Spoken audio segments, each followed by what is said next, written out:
ప్రభునందు ప్రియులైన మీకందరికీ యేసుక్రీస్తు ప్రభువారి నామములో శుభవందనాలు తెలియజేస్తూ ఉన్నాం.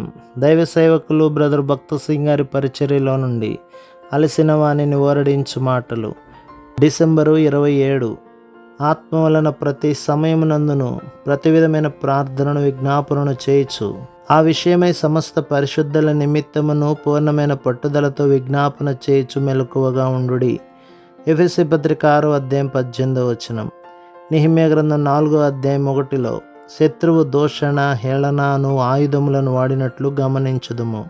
ప్రభు యొక్క కార్యములను ఆటంకపరచుటకు శత్రువు వాడు అతి సామాన్యమైన ఆయుధములు ఇవి. సాతాను ఈ ఉద్దేశము నిమిత్తము తరచుగా నాయకులను వాడును.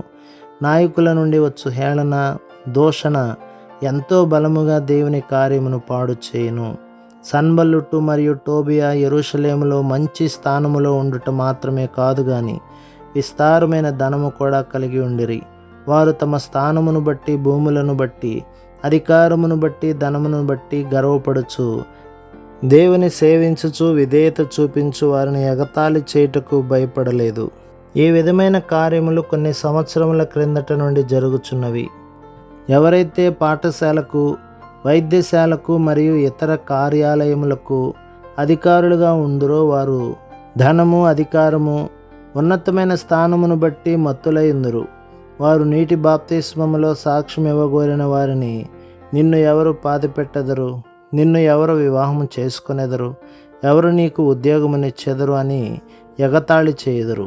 దేవునికి విధేయతను చూపించి ఆయనను సేవించు దేవుని సేవకులకు విరుద్ధముగా అపవాది ఆయుధమును తరముల నుండి ఉపయోగించుచున్నాడు. కానీ దేవుడు శత్రువును ఓడించుటకు మనకు ఇచ్చిన శక్తివంతమైన ప్రార్థన అను ఆయుధమునకై ఆయనను స్తుతించి కృతజ్ఞులమై ఉండవలెను. మనము దేవునికి విధేయులమై ఉండవలెనని ఎడల అన్ని విధములైన మోసమును బాధను హింసను ఎదుర్కొనుటకు సిద్ధపడి ఉండవలెను. నెహెమ్యా మరియు అతని సహాయకులను శత్రువు ఎదిరించినప్పుడు వారు ప్రార్థించనారంభించిరి. వారిని శత్రువు ఎంత ఎదిరించినో అంతగా వారు ప్రార్థనలో ఉండిరి. అదే రీతిగా శత్రువు మనపై పడినప్పుడు మనము నిరుత్సాహపడు వారముగా ఉండకూడదు కానీ మరి ఎక్కువగా ప్రార్థించుచు ఆయన సహాయమును వెతకవలెను. పూర్వము మమ్ములను మోసగించిన ప్రజలు ఇప్పుడు తమ దగ్గరకు వచ్చి సహాయం చేసి ప్రార్థించి వారి స్థలములో సువార్త దండయాత్రలను నిర్వహించుమని మమ్మను అడిగిన సందర్భములను అనుభవపూర్వకముగా చెప్పగలము.